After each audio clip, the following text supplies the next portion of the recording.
Fadis, Papua. Kemana engkau akan pergi, Papua? Pertanyaan bersejarah ini akan terus terulang selama penegakan hukum dan hak asasi manusia masih menjadi wilayah abu-abu di negeri yang sering disebut sebagai surga kecil yang jatuh ke bumi.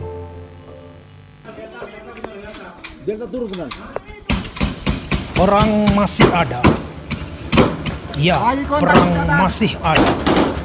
Tangisan dan air mata selalu mengiringi perang di tanah ini. Kontak senjata menjadi santapan politik yang tidak pernah berhenti. Awas ya, bro. Naik kontak. Pada pukul 13.22. Radio, jangan lupa radio.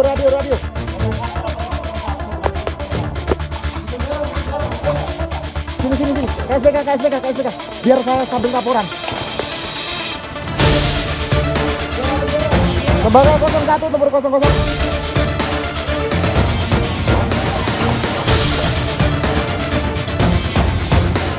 Tembaga 01 nomor 00.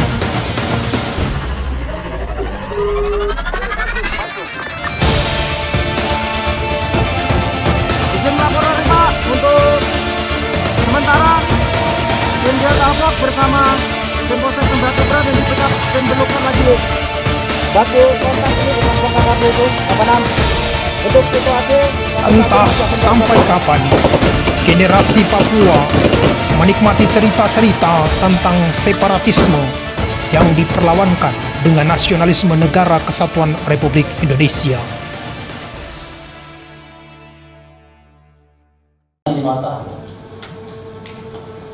Harusnya supaya kedudukan harkat dan martabat seluruh warga negara Indonesia ini sama, maka kedepankanlah penegakan hukum anti rasis supaya orang Papua berdiri sama dengan saudara di Sumatera, Kalimantan. Tidak ada seorang anak bangsa manapun yang mengatakan bahwa suku ini, bangsa ini seperti itu. Nah, tapi dalam praktek penegakan hukum, kemarin kita baca di berita di surat di sejumlah media bahwa ternyata mereka hanya dikenakan untuk pasal IT. Ada 12 bulan, ada 7 bulan sebagainya. Nah, sedangkan undang-undang pokok sesungguhnya adalah undang-undang 40 kaitan dengan anti rasisme, diskriminasi dan sebagainya. Nah, saya minta ini Bapak Kejaksaan perlu menjalankan penegakan hukum bagaimana mungkin.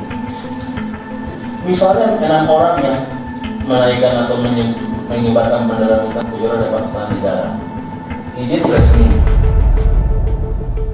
dikawal. Setelah menyampaikan pendapat di depan umum, kembali ke asrama dan setelah ditangkap. Di Surabaya, siapakah yang mematahkan tiang bendera? Sampai dengan saat ini kami pun tidak tahu. Asal usul sampai Komnas Permas datang ke asrama Kamasan itu karena menyaksikan informasi bahwa tiang bendera itu dipatahkan dan dibuang di dalam parit. Timbul pertanyaan, siapa yang mengatakan itu? Bagaimana proses hukumnya? Kalau itu semua seolah-olah semua itu asumsi bahwa anak-anak Papua asrama Kamasan yang melakukan itu kemudian mendapatkan semacam stigma rasis yang berlebihan. Saya pikir ketidakadilan ini yang harus diberikan bersama-sama. Philip Wamahma, anggota Dewan Perwakilan Daerah Republik Indonesia, bersama kawan-kawan dari Pansus Papua dan For Papua, baik dari anggota MPR RI, DPR RI maupun DPD, bergerak untuk menyuarakan suara-suara keadilan yang hilang di tanah Papua. Kasus-kasus hak asasi manusia, termasuk juga kasus Mispo Wijangge yang dituduh melakukan pembunuhan berencana, membuka jalan ke arah terungkapnya kebenaran. Korban-korban yang berjatuhan adalah bumbu-bumbu politik yang sepertinya dibiarkan terbang terbawa oleh angin hutan Papua. Jadi kami sedikit kecewa karena kerja pihak kepolisian ini kami anggap itu ngawur gitu loh. Kalau anak ini kan umurnya 14 tahun. Dan memang sebelumnya dia pernah bantu-bantu angkat pasir, bantu untuk jembatan di Gua, jalan trans yang membuat untuk dari Wamena sampai ke Jogoro. Nah, jadi kelihatannya intelijen sudah incar anak ini. Jadi untuk kasih kabur masalah, anak yang tidak tahu bahasa Indonesia, tidak tahu bahasa lainnya, hanya misalnya bahasa lokal juga. Dan bahasa lokal juga ini sangat sulit, saya sendiri tidak mengerti.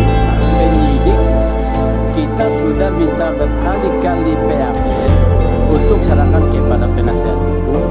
Sampai hari ini BAP itu tidak ada di tangan penasihat hukum. Demokrasi yang diagung-agungkan dengan aroma politik yang kotor akhirnya menyisakan pertanyaan mendasar yang sama. Quo vadis Papua? Kemana engkau akan pergi, wahai Papua? Kita bayangkan kalau dijatuhkan hukuman mati, orang tidak berkorban seperti dia, kemudian menjadi korban sia-sia. Apa yang harus kita tanamkan? Dan tahanan-tahanan politik pun menjadi tumbal yang hanya bisa pasrah menunggu nasib.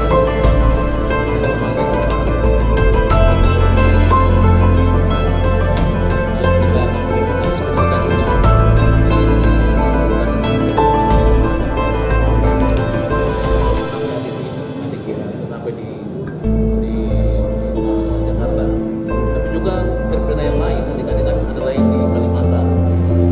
Dalam kesedihan yang mendalam tentang perang dan ketidakadilan, pertanyaan tentang di mana negara atau bagaimana negara melindungi nyawa orang Papua menjadi pertanyaan yang terus diperjuangkan oleh orang Papua. Secara moral dia ini tidak menggunakan, tidak mengikuti keramaian apa-apa. Secara psikologi dia terganggu, tidak ada perawat di Jakarta, tidak ada teman di Jakarta, psikologi dia terganggu. Politik memang terlalu pahit untuk dielakkan, apalagi bila itu menjadi satu-satunya jalan untuk meraih kebebasan.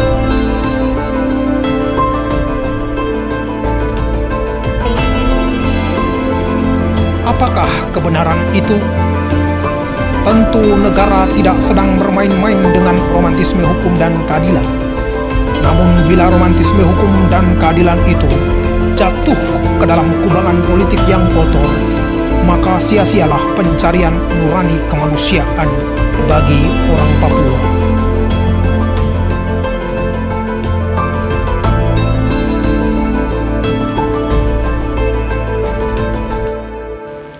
Dan perjuangan Philip Wamahma dan kawan-kawan yang lain belum berakhir dan mungkin tidak akan pernah berakhir.